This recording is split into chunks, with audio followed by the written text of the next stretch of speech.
লিখেছো? জি স্যার। কালো দাগের বাম পাশে লেখো প্রথম, এই পাশে লেখো প্রথম, আর ডান পাশে লেখো দ্বিতীয়।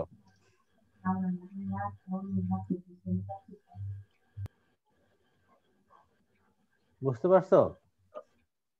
তাহলে কালো দাগের বাম পাশে হলো প্রথম, এই পাশটা হলো প্রথম, আর ডান পাশে হলো দ্বিতীয়।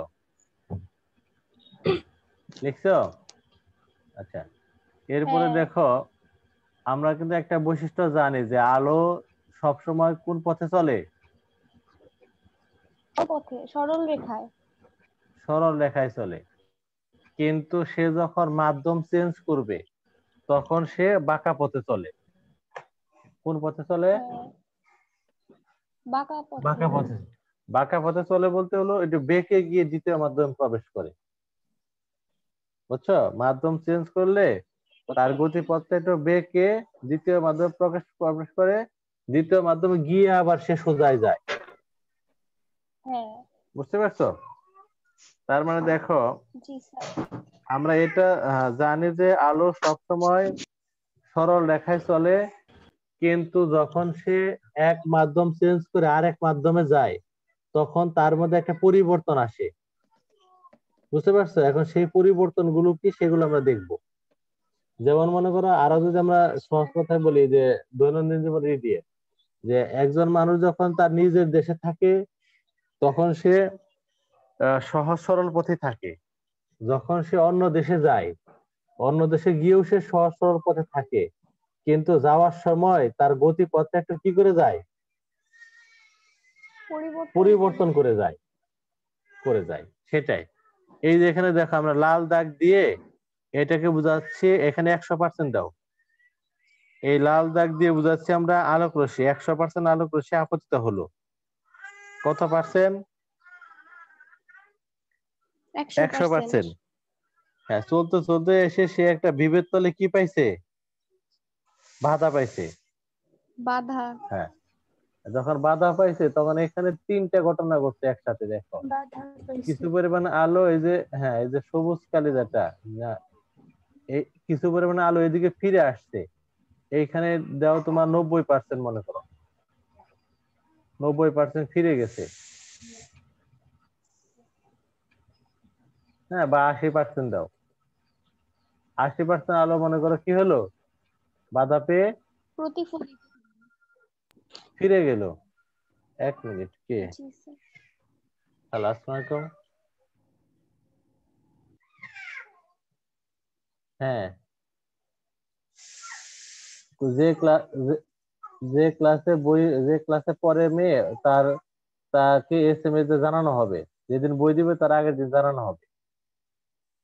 আর আ- হ্যাঁ, আর 6 এর বই কালকে মর্নিং হলো 9টায়, ডে হলো 12টায়। মেসেজ না গেলে যাবে। ঠিক আছে, okay। বুঝতে পারছো কি জানি? তাহলে দেখো যে 100% আলোক রশ্মি যে আসে, তার 80% মনে করে ফিরে গেল, আর 10% হলো গতিপথ চেঞ্জ করে যে পথে যাওয়ার কথা সেই পথে না গিয়ে পথ কি করলো, বেঁকে চলে গেল। পরিবর্তন করলো। হ্যাঁ, আর কয় পার্সেন্ট এর কোনো খবর নাই? 10%। 10% মনে করো কি হয়ে গেছে, কোথায় গেছে কোনো খবর নাই। শোষিত। হ্যাঁ হ্যাঁ, আচ্ছা, আমরা এটা এইভাবে লিখি আর কি, 10% না দিয়ে 5% দিই। খেয়াল করো তোমরা ভালো করে, এই এই যে ফিরে গেছে যেখানে, এখানে তো 80%, এটা বন্ধ করেছে, কি শব্দ আছে? এই যে ফিরে গেছে এটা হলো 80%, আর যেটা যে গতিপথ চেঞ্জ করে গেছে এখানে দাও 15%। কত হলো? 95%, তাই না? আর কতটুকু হারিয়ে হ্যাঁ, গেছে সেখানে দাও 5%। 5%। তাহলে আমি একটু ভালো করে খেয়াল করি, দেখো তো সবাই খেয়াল করে দেখো, যখন আলোক রশ্মি এক মাধ্যম থেকে আরেক মাধ্যমে যায় তখন সেখানে যে বাধা পেলো সেখানে তিনটা ঘটনা ঘটে একসাথে। কয়টা ঘটনা? তিনটা। তিনটা। এক এক নম্বর ঘটনা হলো কিছু পরিমাণে আলো বাধা পেয়ে আগের মাধ্যমে ফিরে আসবে। কিছু হলো গতিপথ চেঞ্জ করে যে পথে যাওয়ার কথা সেই পথে না গিয়ে একটু বেঁকে যাবে, ডানে অথবা বামে কি বেঁকে যাবে। আর কিছু পরিমাণে আলো কোথায় গেছে এগুলো কোনো খবর নাই। ঠিক আছে, আর এই যে তিনটা ঘটনা ঘটলো, এই পদার্থবিজ্ঞানে এই তিনটা ঘটনার তিনটা নাম আছে। তো যে পরিমাণে আলো ফিরে আসলো ওইটার পাশে লেখো আলোর প্রতিফলন, ওইটার পাশে লেখো আলোর প্রতিফলন।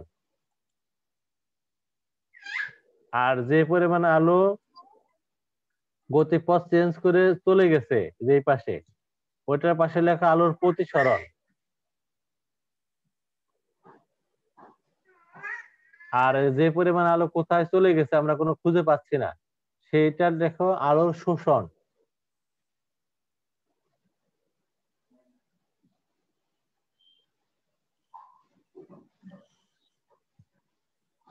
বুঝতে পারছো? জি স্যার। আচ্ছা ঠিক আছে, তাহলে দেখো তিনটা ঘটনা আমি আবার বলছি। যখন আলোক রশ্মি এক মাধ্যম থেকে আরেক মাধ্যমে যাবে তখন সেখানে তিনটা ঘটনা ঘটবে। একটা হলো কিছু পরিমাণে আলো বাধা পেয়ে ফিরে আসবে, এটা হলো, এইটার নাম হলো আলোর প্রতিফলন। কিছু পরিমাণে আলো তার গতিপথ চেঞ্জ করে চলে যাবে, এটা হলো আলোর প্রতিসরণ। আর কিছু পরিমাণে আলো কোথায় চলে গেছে কোনো খোঁজ নাই, ওইটাকে বলা হয় আলোর শোষণ। ঠিক আছে, তো আমাদের আজকের জি পড়াটা স্যার। হলো আলোর প্রতিসরণ। খাতায় লেখা আলোর প্রতিসরণ।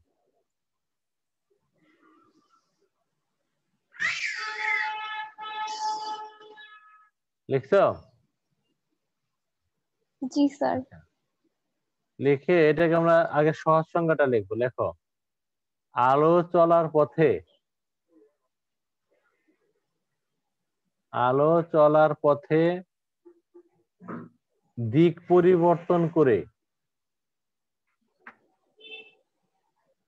আলো চলার পথে দিক পরিবর্তন করে, দিক পরিবর্তন করে অন্য মাধ্যমে, দিক পরিবর্তন করে অন্য মাধ্যমে প্রবেশ করাকে,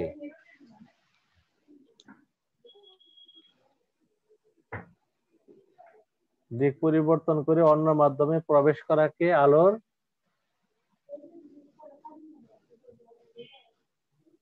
প্রতিসরণ বলে।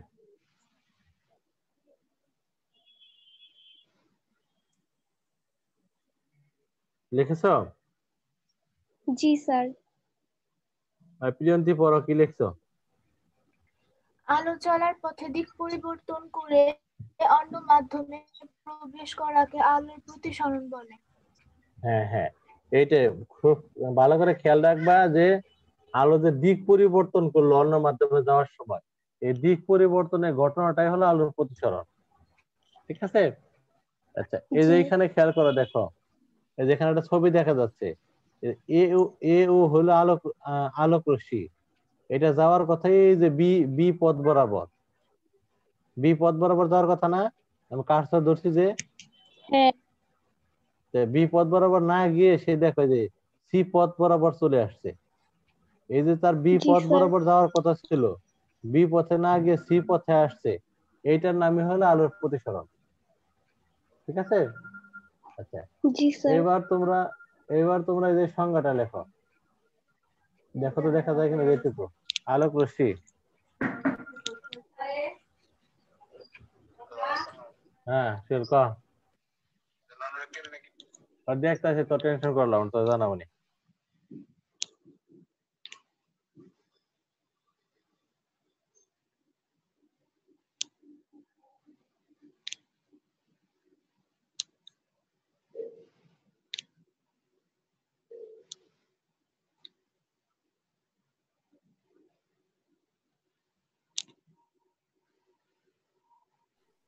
হ্যালো, দেখো লেখো জি কি স্যার। লেখা আছে।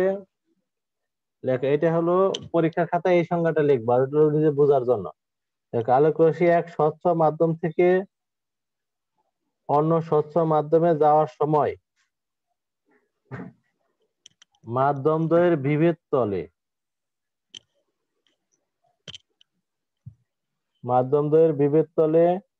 তির্যকভাবে আপতিত আলোক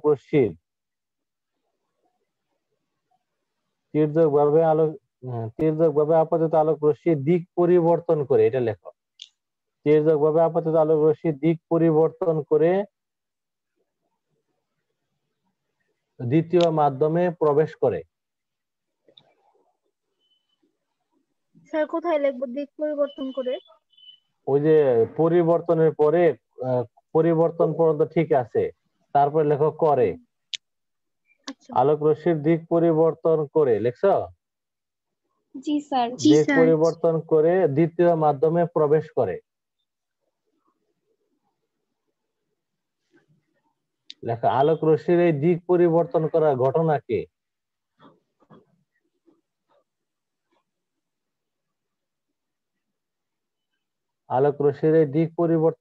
ঘটনাকে আলোর প্রতিসরণ বলে।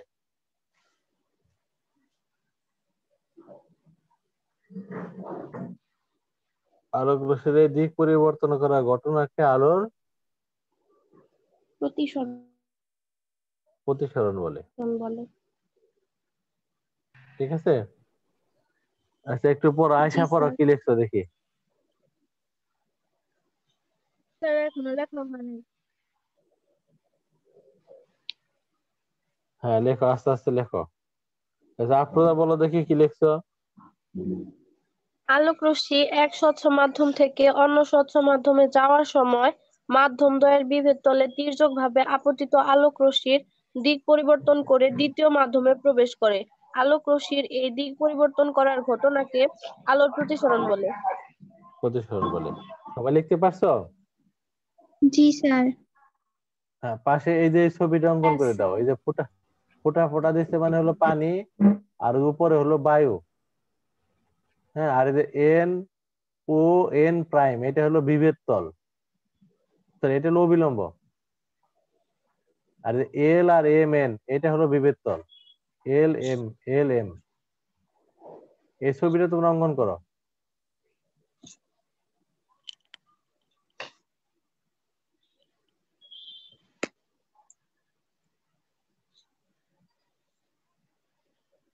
নিচে লেখা চিত্র আলোর প্রতিসরণ।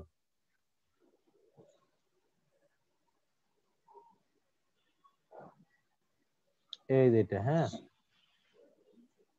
এইটা হলো অবিলম্ব। তোমরা অবিলম্ব শব্দটা 7 পরিচিত, ইসেও পড়ছো, প্রতিফলনেও পড়ছো। অবিলম্ব কেন আঁকতে হয় পরে বলবো নি। তাহলে এই যে এন ও এন প্রাইম হলো অবিলম্ব, আর এই যে এল এম এটা হলো বিভেদ তল, আর এই যে আলোক রশ্মি এ ও এটা হলো এই বি পথে যাওয়ার কথা ছিল, বি পথে না গিয়ে সে কোন পথে চলে আসছে? সি পথে। হ্যাঁ, সি পথে চলে আসছে, যে সি পথে। এই কারণে এটা আলোর প্রতিসরণ।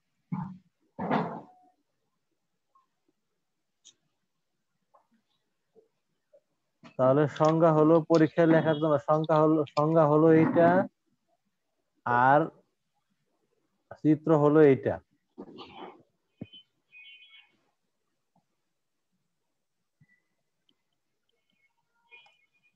কারো বুঝতে সমস্যা হলে আমাকে প্রশ্ন করো।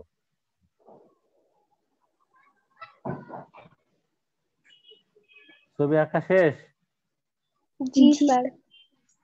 আচ্ছা, এরপর লেখো প্রতিসরণের কারণ। প্রতিসরণের কারণ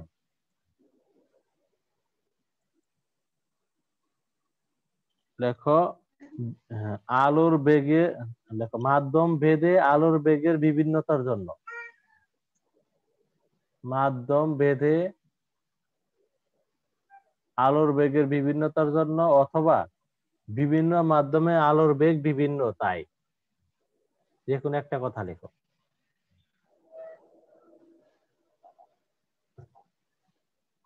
অথবা। বিভিন্ন মাধ্যমে আলোর বেগ বিভিন্ন। আচ্ছা। দুইটা একই কথা আর কি, দুই ভাবে, দুটোর মিনিং একই। দেখো কারণটা খেয়াল করো, এই যে আমরা এই যে দেখো বায়ু মাধ্যমে আলোর বেগ হলো 3 × 10⁸ মিটার/সেকেন্ড, কিন্তু যখন সে অন্য মাধ্যমে যাবে তখন তার বেগটা একটা পরিবর্তন আসবে, পরিবর্তন আসার কারণে সে এদিক সেদিক বেঁকে যাবে। যদি সে একই বেগে থাকতো তাহলে কি হইতো, সরল এইখানেও যে রেখায় চলতো। এইখানেও যে ভাবে আছে এইখানেও সে সেইভাবেই চলে যেত।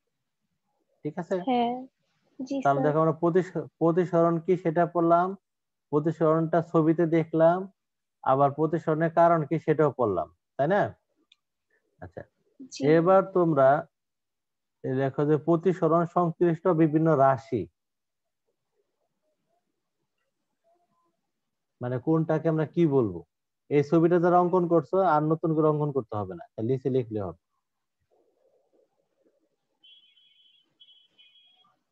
প্রতিসরণ সংশ্লিষ্ট বিভিন্ন রাশি লিখছো?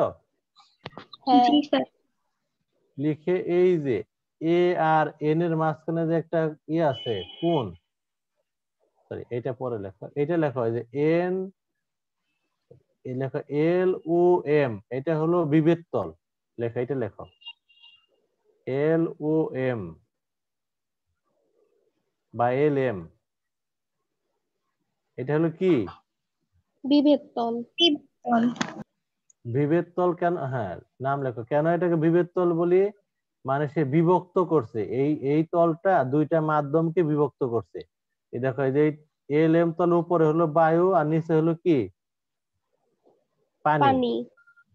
ঠিক আছে, এই কারণে বলছে এটা হলো কি বিভেদ তল। বিভেদ তল, মানে সে দুইটা মাধ্যমকে বিভেদ করছে, বিভক্ত করছে, এই কারণে এই তলের নাম বিভেদ তল। আচ্ছা, এরপরে লেখো এন ও এন প্রাইম, এটা লেখো অবিলম্ব, এন ও এন প্রাইম, এই যে উপরেটা হলো এন, এটা হলো ও, আর নিচে যে এন প্রাইম লিখছে, এটা হলো কি অভিলম্ব।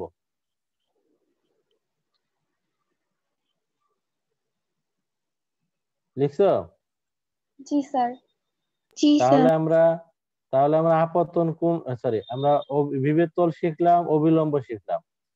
এখন আমরা লিখবো, দেখো এই যে কোণ এ ও এন, এই কোণটা, এই কোণটা ছবিতে লিখে নাও আগে নাম, এটা হলো আপতন কোণ। দেখো এটা হলো আপতন কোণ। আর এই যে সি ও এন প্রাইম, এটা হলো প্রতিসরণ কোণ। এইভাবে আমার মতো মার্কিং করো,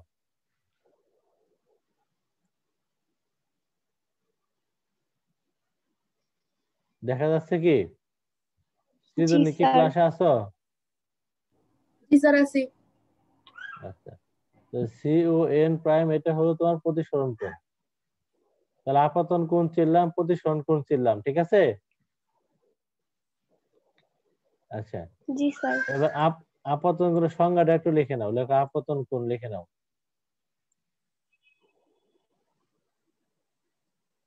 লেখা আপতিত রশ্মি, আপতিত রশ্মি অভিলম্বের সাথে যে কোণ উৎপন্ন করে, আপতিত রশ্মি অভিলম্বের সাথে যে কোণ উৎপন্ন করে, এটা আমরা প্রতিফলনেও পড়ছিলাম, তাই না? হ্যাঁ। আচ্ছা, তারপর আবার একটু পরে দিচ্ছি, দেখো আপতিত রশ্মি অবিলম্বের সাথে যে কোণ উৎপন্ন করে তাকে আপতন কোণ বলে। লেখো চিত্রে কোণ এ ও এন আপতন কোণ।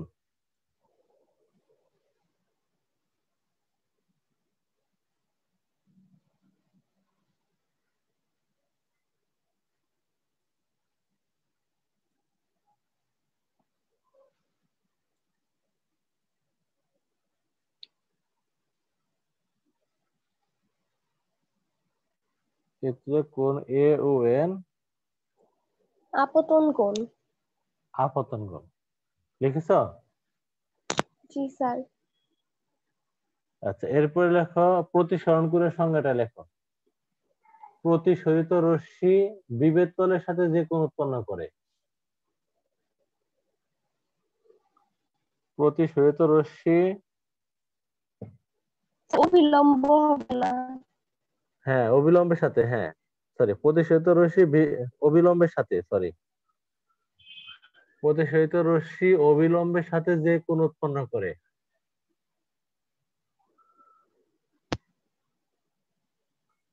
তাকে প্রতিসরণ কোণ বলে।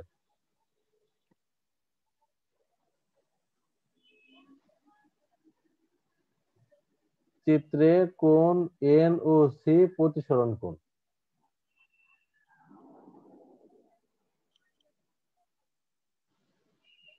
এই বর্ষা পড়ো তো, কি লিখছো? আপতন কোণ আর প্রতিসরণ কোণের সংজ্ঞা।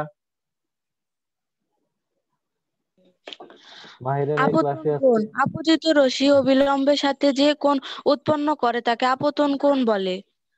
চিত্রে কোণ এ ও এন আপতন কোণ। আর হুম প্রতিসরণ কোণ প্রতিসরিত রশ্মি অবিলম্বের সাথে যে কোণ উৎপন্ন করে তাকে প্রতিসরণ কোণ বলে। হুম চিত্রে আর কোণ এন ও সি প্রতিসরণ কোণ, হ্যাঁ তাই না? স্যার এন হ্যাঁ ঠিক প্রাইম স্যার। ও আছে। N C. প্রাইম না। আচ্ছা, এন প্রাইম ও সি, সরি, দেখলাম তোমরা কিরকম পারো। এন প্রাইম ও সি, ঠিক আছে। আচ্ছা, আরেকটু খেয়াল করে দেখো, এই যে আমরা তো আগেই বলছি এন ও এন প্রাইম হলো তোমার অবিলম্ব, আর এ ও হলো আপতিত রশ্মি, এটা বলছিলাম না? খেয়াল করো, এ ও হলো আপতিত রশ্মি আর ও সি হলো কি? প্রতিসরিত প্রতিসরিত রশ্মি। রশ্মি। তাহলে এ ও রশ্মি, এই যে এন ও এন ও এন প্রাইমের সাথে যে কোন উৎপন্ন করছে এটা আপতন কোণ, আর প্রতিসরিত রশ্মি ও সি ও এন প্রাইমের সাথে যে কোন উৎপন্ন করছে সেটা হলো কি? প্রতিসরণ কোণ। ওকে, আচ্ছা, জি স্যার। তাহলে আমরা আপতন কোণ শিখলাম, প্রতিসরণ কোণ শিখলাম। হ্যাঁ, এবার লেখা প্রতিসরণের সূত্র।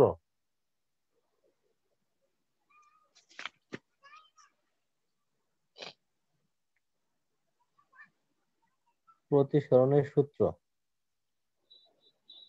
লিখেছো? জি স্যার। জি স্যার। আচ্ছা, প্রতিসরণের সূত্র লিখে লিখে ব্র্যাকেটে লেখো দুইটি।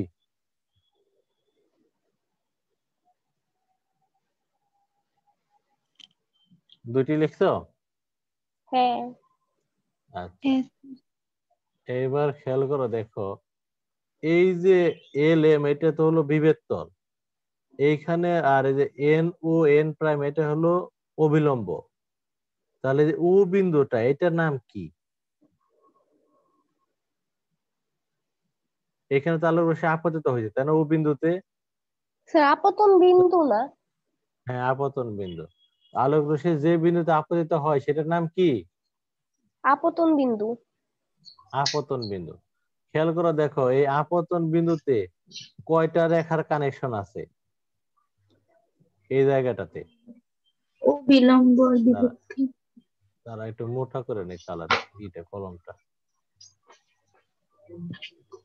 এই যে এই জায়গাটাতে তোমার, হ্যাঁ, কয়টা আছে? আপাতত রশ্মি এসে এখানে মিলছে, প্রতিসরিত রশ্মি এখান থেকে চলে গেছে, আবার অবিলম্বও কি এই জায়গায় সংযুক্ত আছে। তাহলে জি এখানে আমরা স্যার। বলতে পারি তিনটা জিনিসের সংযোগ ঘটছে। একটা হলো আপতিত রশ্মি, আরেকটা হলো প্রতিসরিত রশ্মি, আর একটা হলো কি? অবিলম্ব। অবিলম্ব।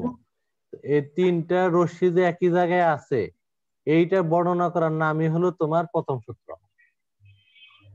বুঝতে আচ্ছা। পারছো? জি তাহলে স্যার। লেখো, তাহলে আমরা এই করে লিখতে পারি, লেখো আপতিত রশ্মি কমা আপতিত রশ্মি কমা আর কোন রশ্মি? প্রতিসরিত রশ্মি।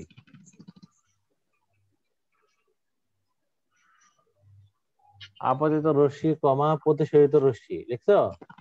আর জি একটা স্যার। কি? অবিলম্ব। কোন অবিলম্ব? আপতন বিন্দুতে অঙ্কিত অবিলম্ব। দেখো, আপতিত রশ্মি কমা প্রতিসরিত রশ্মি এবং আপতন বিন্দুতে অঙ্কিত অবিলম্ব। আপতন বিন্দুতে অঙ্কিত অবিলম্ব।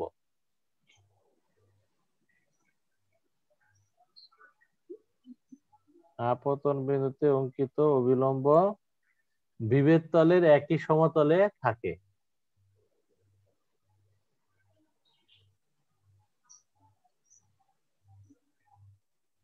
বিভেদ তলের একই সমতলে থাকে। লিখতে পারছো? জি স্যার। তিথি সাহা বলো, পড়ো কি লিখছো?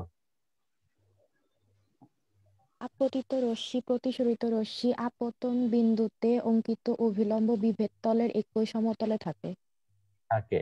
আমরা যদি উল্টা পাল্টাও লিখি, আপতিত রশ্মি পরে লিখলাম, প্রতিসরিত রশ্মি আগে লিখলাম, তাতেও ভুল হবে না।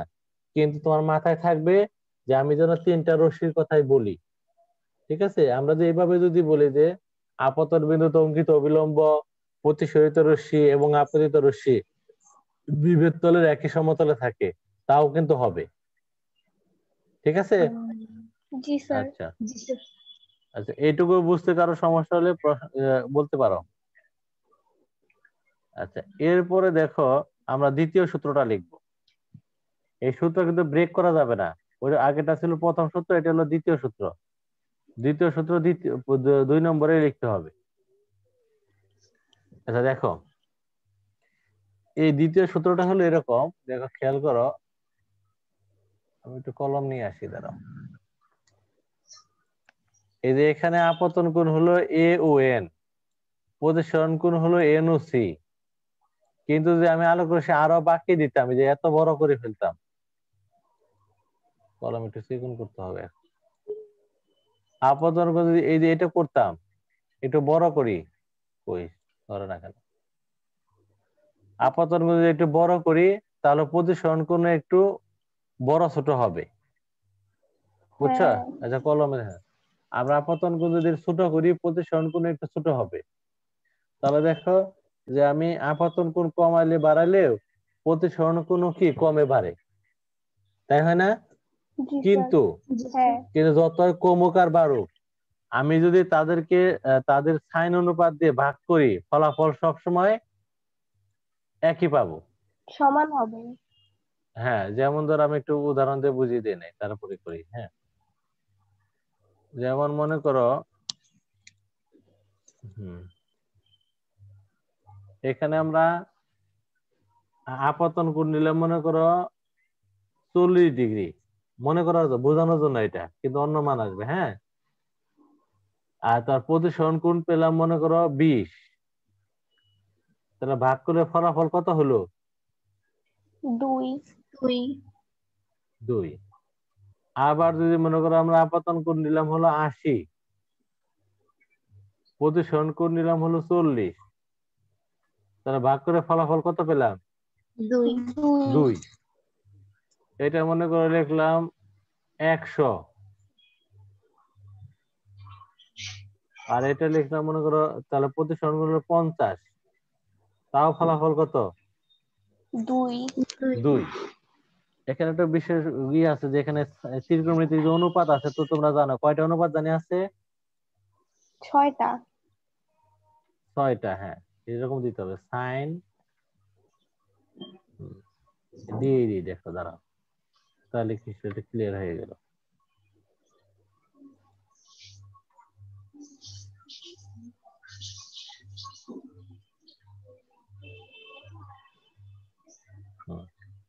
দেখো যে আমি যদি আপতন কোণ আর প্রতিসরণ কোণকে বাড়িয়ে এরকম করে সাইন অনুপাত করি, তাহলে প্রতি ক্ষেত্রে ফলাফল কি পাবো? একই পাবো। একই পাবো। কিন্তু এইটার নামই হলো তোমার দ্বিতীয় সূত্র। বুঝতে পারছো? আমি আপতন কোণ প্রতিসরণ কোণ কমাবো বাড়াবো, কিন্তু ফলাফল তাদের সাইন অনুপাতের ফলাফল সবসময় কি পাবো? একই পাবো। একই পাবো। ঠিক আছে? এইটার নামই হলো তোমার দ্বিতীয় সূত্র। তো সূত্রটা লেখো, দ্বিতীয় সূত্র। আর যে কোনো সূত্র লেখার আগে যেন কি লিখতে হয়, এটা মনে রাখতে হবে। তো মনে থাকে না কেন? যে কোনো সূত্র লেখার আগে ওই সূত্রের মধ্যে কিছু কন্ডিশন থাকে, শর্ত থাকে, সেগুলো লিখতে হয়। তো এইটাও যেহেতু একটা সূত্র, এই সূত্রের মধ্যে একটা কন্ডিশন আছে। কি কন্ডিশন? যে তোমার এই পরীক্ষাটা যে কোনো একটা নির্দিষ্ট বর্ণের আলো নিয়ে করতে হবে। হয় লাল, না হয় নীল, না হয় সবুজ, যে কোনো এক বর্ণের আলো নিয়ে করতে হবে। তুমি এক পরীক্ষায় এক রঙের আলো নিলা, পরের রশ্মিটা আর অন্য বর্ণের নিলা, তাহলে কিন্তু হবে না। আর পরীক্ষাটা যে কোনো দুইটা মাধ্যমের মধ্যে ফিক্স রাখতে হবে। আপতিত মাধ্যম মনে করো বায়ু, প্রতিসরিত মাধ্যম মনে করো পানি, এইটাই রাখতে হবে। তুমি যদি এরকম করো যে প্রথমে বায়ুর মাধ্যমে আলোকে আপতিত করলা, পরে পানি মাধ্যমে প্রতিসরণ হলো, পরে আবার কাছে আপতন করলা, তোমার কেরোসিনের প্রতিসরণ হলো, এরকম করলে হবে না। কি ঠিক রাখতে হবে? মাধ্যম ঠিক রাখতে হবে এবং আলোর যে কালার সেটাও ঠিক রাখতে হবে। এটাই হলো কন্ডিশন। তো এই কন্ডিশনটা আমরা আগে লিখে নেই। লেখা এক জোড়া নির্দিষ্ট মাধ্যম, মাধ্যম হলো এক জোড়া, হ্যাঁ, এক জোড়া নির্দিষ্ট মাধ্যম এবং একটি নির্দিষ্ট রঙের বা বর্ণের, যেটা লেখা, আমি আবার পড়তেছি, এক জোড়া নির্দিষ্ট মাধ্যম এবং একটি নির্দিষ্ট বর্ণের আলোর জন্য আপতন কোণের সাইন এবং প্রতিসরণ কোণের সাইনের অনুপাত। এই অনুপাত কথাটা অনেকেই লেখে না, এটা কিন্তু মনোযোগ খেয়াল করো, অনুপাত কথা লিখতে হবে। আপতন কোণের সাইন এবং প্রতিসরণ কোণের সাইন অনুপাত সর্বদা ধ্রুব থাকে।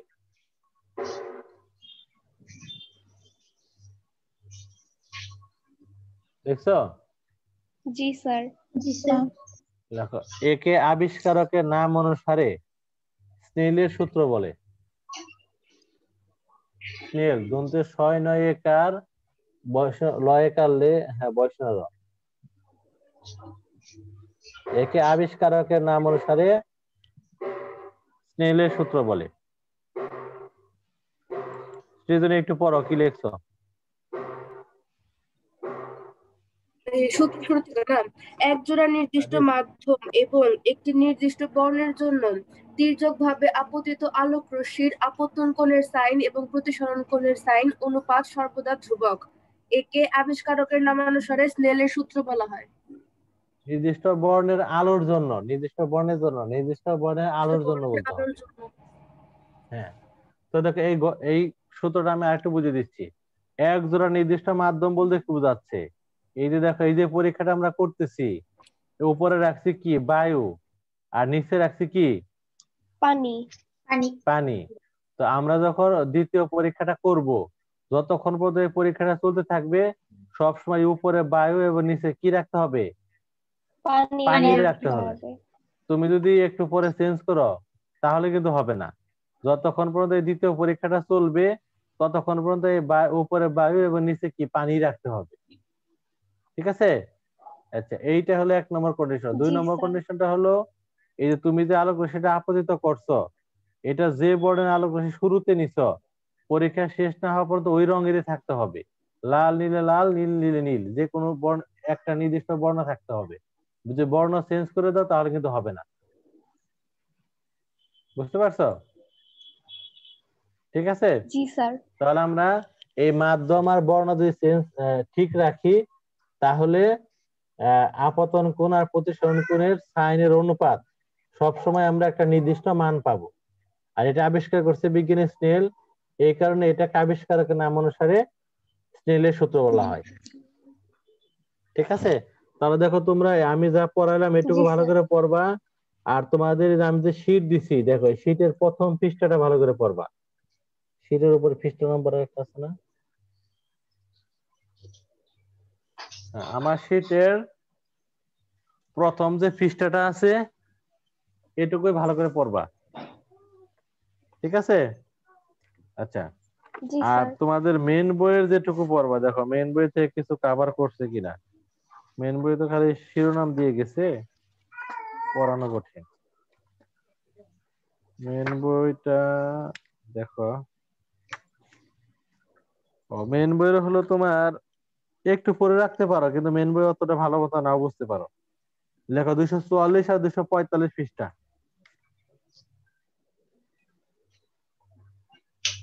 না, মেইন বইয়ের 244 থেকে 246 পৃষ্ঠা পর্যন্ত।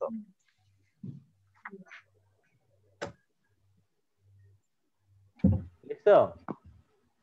জি স্যার। একটু লিখে রাখো, আরেকটু কাজ বাকি আছে। ওই দ্বিতীয় সূত্র নিচে আরেকটু লিখতে হবে, লেখো। অর্থাৎ লেখো I1 I2 এবং I3 আপতন কোণের জন্য লেখো। অর্থাৎ I1 I2 এবং I3 ডট ডট IN আপতন কোণের জন্য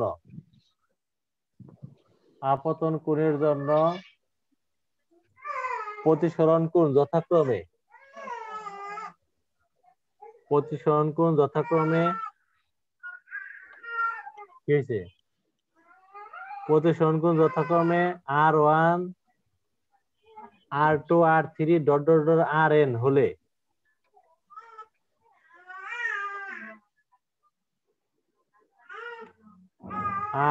হলে দেখো স্নেলের সূত্র অনুসারে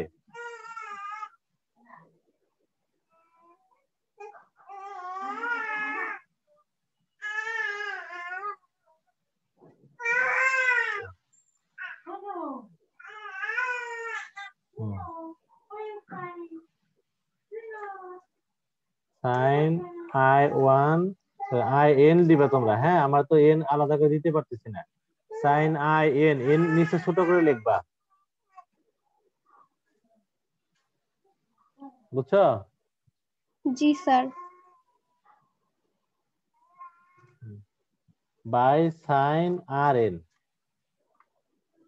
আর n টা ছোট করে লিখবা, RN নিচে।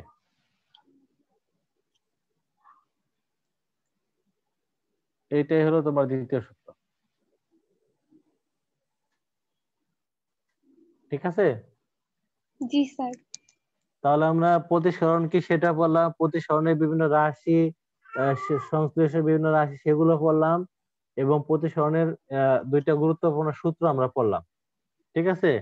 এবং শীটের হলো তোমার এই যে আমার যে শীট, এটা হলো প্রথম পেজ, আর তোমাদের মেইন বইয়ের 244 থেকে 246 পৃষ্ঠা। ভালো করে পড়বা, হ্যাঁ? তাহলে তোমাদের পরবর্তী ক্লাস সোমবার দিন তো একটু একটা কাজে ব্যস্ত থাকবো। কালকে রাত 9টায় লেখো, পরবর্তী ক্লাস কাল রাত 9টায়। সোমবারের ক্লাসটা কালকে রাত 9টায় হবে, ঠিক আছে? জি স্যার। ঠিক আছে, আপাতত ভালো করে মনোযোগ দিয়ে পড়ো, তারপরে কোনো সমস্যা হলে আমাকে বইলো। আর এই চ্যাপ্টারটা সবাইকেই পড়তেই হবে, কারণ এই চ্যাপ্টার থেকে প্রশ্ন উত্তর করতে না পারলে পরীক্ষা কিন্তু ভালো হবে না। এবং এই চ্যাপ্টার থেকে 2টা প্রশ্ন আসে অনেক সময়, হ্যাঁ? তো মনোযোগ দিয়ে ভালো করে পড়ো, ঠিক আছে? ভালো থাকো, আল্লাহ হাফেজ। আসসালামু আলাইকুম।